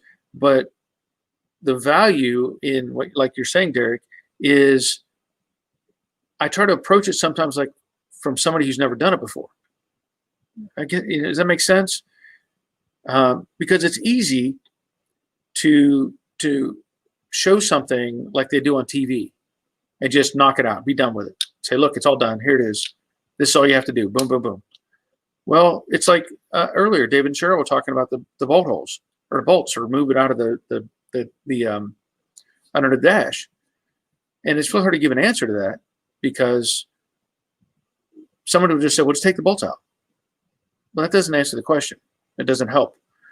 Same way with doing this task. Well, if I follow the procedures and I show not only the conflicts I'm having, but the conflicts with the instruction sheet, conflict with how the parts fit, resolution to making the parts fit, that helps everybody that's doing the same task or is looking to do the same task. It's really easy as somebody who's, I'm 53. I've been working on cars probably at least 43 years. At least 43 years. And I learned this earlier in the way I was making my earlier videos. They're okay. There's information here that helps, but they're not the best. They're just not. Well, what I learned over the years was, as people were looking at my videos, are like, how does this bolt go here? Or what does this do? Or what is that? You know what I mean? They wanted more information. So I just take it and I run with that, because I've said it before. As a kid growing up, I would ask for my dad or my brother to show me how to do something. And without fail, the response was always, go figure it out. Go figure it out. Go figure it out. Well, whether it was because they didn't want to spend the time showing me, or because they were not interested in helping me, or because they genuinely would rather I just figure it out myself, because then I know for sure. That is always stuck in my head. And you can ask any of my friends or my family, anybody that knows me, that if they ask me how something works or how to do a task, I probably go over the top trying to explain it for people. And some people just go, whoa, that's not what I wanted to know. Well, but then there's other people like, oh, that's how that works. So it's weird how things affect us and how we function in life based on those type of situations, whether it's something we did as a kid or something somebody taught us or words we learned or how things were shown to us. And that affects us all down the road. But whenever I try to do these things, again, I'm trying to imagine or try to visualize how would, let's say, the average person approach this, because it would be very easy for me to just breeze through a video, bolt on a fender and say, look, it's done. But when it comes down to it, the fender needs this done or that done or this done or that done to make it fit on a car. So I'd rather go into those details than just breeze through it and be done with it. So anyway, I know I'm kind of rambling, but that's the point of it. That's the whole point. Anyway. Thank you 777. Appreciate that. And Derek, yeah, thank you very much. Appreciate it. Ricky, you would think over time Vintage Air would change the location of the tubes to not interfere with the valve cover. Well, the problem is they were that way from the factory, even without the Vintage Air. The factory holes are what they're basing their design on. So I can't fault them for that. Now, I could come up with different ideas for them that they could incorporate, but it becomes a more of an expense. So let's just say those 90-degree tubes, if they put a fitting there that you could attach a secondary fitting, so that when it came through the firewall, you could attach a 90-degree elbow and change the direction. I could see that. But again, it adds cost to it. For them, they're going to duplicate as close as they can to what the factory had in place. And they're not going to worry about it because they're like, well, the factory had it this way. That's all we have to work with. And I understand that. But that's also why they sell the separate bulkhead. They do the modification where you have this big bulkhead plate with the 4 ports in it so that there are upgrades available. So I'm sure they've done their homework on this. And it's really more about how the factory put that stuff together than anything else. Derek, stuff we learned from our folks when we were young gets stored in our brain, and we do apply it later in life. Can't buy that. I agree. And there's good and bad with that. I've said it before. Stuff that kids hear or are said. Stuff is said to them when they're young. That it stays in their head. It really does. And we're all victims of that. I say victims, but some of us are maybe affected us more in a negative way than a positive way. We'll just put it in that perspective, and that's why it's really important. That as in this situation, if I make my videos, there's no cussing on my videos. There's I'll say no hyper negativity. There's times where I get frustrated or I'm maybe not happy with something, but I'm not going to start throwing tools across the garage and lose my cool because, well, what do I gain from that? Nothing, ever. That's just the way it is. But you're right. Things that we learn as kids stick with us, and that's why we have to make sure you plant the right seeds. So anyway, speaking of planting the right, this is a perfect segue. Perfect segue, Derek. I had an email earlier today that I was really, really kind of moved by, and I'll just kind of give you an idea that this email. I won't mention anything other than this guy sent me this email talking about a '68 Mustang coupe that he bought for his daughter to drive one day. And he bought it back when she was like 5 or 6 years old, and now she's 11. And so he's decided, hey, I better get moving on this. Well, he sent me the email. He sent me pictures of the car and a story behind it. And I was really kind of impressed and moved because he wants to do a viewer's project video, but he wants her to do the viewer's project video, have her talk about the car and have her, go through what's going on and why and whatnot. And I think that's awesome. I think that is amazing that as an 11-year-old girl, and in the email he talks about how she at Christmas all she wanted was sheet metal parts to fix her Mustang. That was what she wanted as an 11-year-old for Christmas. I was like, that is pretty cool. So I'm gonna get it with him, and we'll talk it over. And I don't think there's any conflict with her doing the video. I think that's a great idea, and I think it's really encouraging that here, somebody, a young woman, is working on her car, and he sent me pictures of her wearing protective gear, doing this, doing that. I thought it was pretty cool. So I'll probably get with her and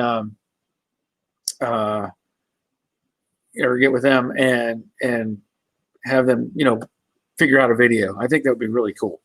So anyway, yeah, you learn from your mistakes. Yes, that is very, very true. And that's the hard part with a lot of situations is as a parent, even as just an adult, as a mentor for other people, that you see somebody making a mistake and you try to tell them this is where where your choices are going to fail you. I'm just trying to let you know. And sometimes they'll listen to you, and sometimes they'll look you in the face and say, oh, no, that won't happen to me. And then it does. And then you're like, what do I do? I told you. Maybe next time you'll listen to me.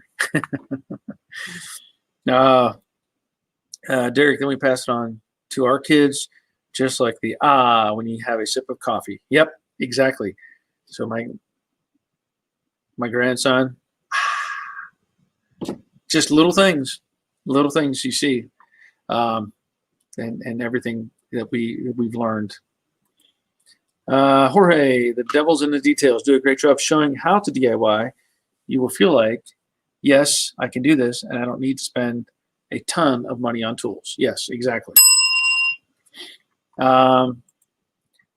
Yes, that would be a unique video, and I'm going to get with them and make sure that we get something together, because I think that would be really cool. 777, Hannah's bug was a channel like that, but she just disappeared a few years back. It's hard to say what happened with that. I know that YouTube cracked down on videos that were pushed towards kids. They cracked down on that because what really happens is people are making lots and lots of money by making videos that young kids would watch, and then the advertising that was being put out was not really good, not good advertising. And finally, after some, I forget what it is, some COPA law, I don't know, YouTube cracked down on it. And in fact, whenever I make my videos, I have to say specifically that my videos are not made for kids, because I don't want it, so I don't think it'll be a conflict, because that video, even though she's on it, is not made for kids. So I don't think it'll be, conflict, because it's a car video. It's not a kid video. So anyway, Harvey, my dad would say I could fix it a rainy day. I grew up believing that. His words gave me confidence to tackle almost anything from an early age. That's a great little comment. I can't say I always had that kind of encouragement, but I will say that I've always told my kids, there's nothing you can't do. There's nothing you can't do. If you really want it, you'll make it happen. And they've all pretty much done that, and they grew up as very independent kids, and I did that on purpose. I didn't want them necessarily to, I don't know. I wanted them to understand that a lot of life is their responsibility, not mine. I can only do so much, and then you have to cut that string, right? And so then they have to realize, hey, I am responsible for myself. So It's a tough thing to do, but that's life. Okay, it's over 2 hours. Still 58 people. Still 58 people watching. I was thinking if there was something else that I wanted to address. This is kind of interesting. I got a bunch of junk on the desk over here now. I made that video I talked about where I did the editing on the Wondershare, and I have this really cool little microphone that I set up on the bench here, and so I edited that video out here in the garage because it was too noisy in the house, and I did the edit that video out here, and I was like, hey, this mic makes my voice sound a lot better. So I was like, how can I use this out here? Because the difficulty is my laptop only has one available USB port that I have the camera plugged into. So the camera operates off of that. I use the mic off of that camera. So I'm going to have to research and see, and somebody probably already knows the answer to this, if they make, for lack of a better term, a splitter that you could connect two of them together somehow. I don't know. I know that there is another USB port, but it's for the wireless mouse, so that I can operate the wireless mouse, because I hate using the touchpad on the laptop. I'm just not real good with that. So anyway, I want to be able to use this microphone. I was like, I sound a whole lot better on that video. Let's see. Roger, I will say that Barry instilled that in my kids. Oh yeah, I hope. I've tried. I tried, Roger. I know I tried. Boondocker, good night, Barry. It's not you, but I can't keep my eyes open. I'll check out the remainder of conversation later. Once again, time well spent. Thank you, Boondocker. Dave, that's great. The daughter's Mustang. If kids don't get involved in this hobby, it will all be gone. I agree with that. Let's see here. Jorge, most things work if you let them. That's a good point. Brian, and you save a ton of money when you figure out that you can do more for yourself than you realize you can. Yes. Just weld it, Derek. A Bluetooth mouse. I don't know if that is such a thing. I'll have to look into the USB splitter. There's got to be something they make that you can incorporate both, because there's another HDMI port on this side. I don't know enough about all this stuff, but I would like to be able to use the mic just because that way I could make it, I could put it on a little stand and it would look really cool, right? Here we are live in Joe Daddy's garage, Anyway. All right. So DP's checking out. Good. Glad you were here. Denny, we got to go. Thanks for the live feed. Yep. Thanks for being here, Denny. I appreciate it. And Jorge, Anchor 4-port USB 3.0 hub, ultra slim data USB hub. Okay. I'll have to look that up. Thank you for that information, Jorge. Dave, yep. All right. Glad you were here. Okay. I'm going to call it a night and get in the house and chillax a little bit. And we'll be back again on Thursday at 3 in the afternoon. And so that way Jeff doesn't have to worry about getting to bed. I know he has to go pick up his wife from work and get back and then make supper. So, hopefully we can get people on here. Thank you, Derek. I hope you stay well as well. Can't wait to see Denny's project again. Great guest. Night, guys. All right. Thank you, Dave. Glad you were here. And so that's going to be it. Again, I'll be back at 7. Don't forget, I'll say it again. If you haven't been doing it, and you buy stuff off of Amazon, load up your cart, go to my YouTube page, find the Amazon link on my banner, click on that, go to this thing, empty your cart, and I get a little kickback off of that. So thank you for doing that. I also want to thank those people that have become patrons. Jerry, thank you for I know you upgraded. I appreciate that. Thank you very much. That's all of it helps. And look, it's all great. Otherwise, throw a thumbs up on the video, on all the videos. Thumbs up, leave a comment, all that stuff to help the channel get up and get bigger. And we'll keep doing this. So anyway, that's going to be it. Clark, next time bringing a resolution for the awning sunblock. Yeah, okay. All right. So again, thanks for being here, and we're going to be back on Thursday at 3. And until that time, take care of yourselves. We'll see you.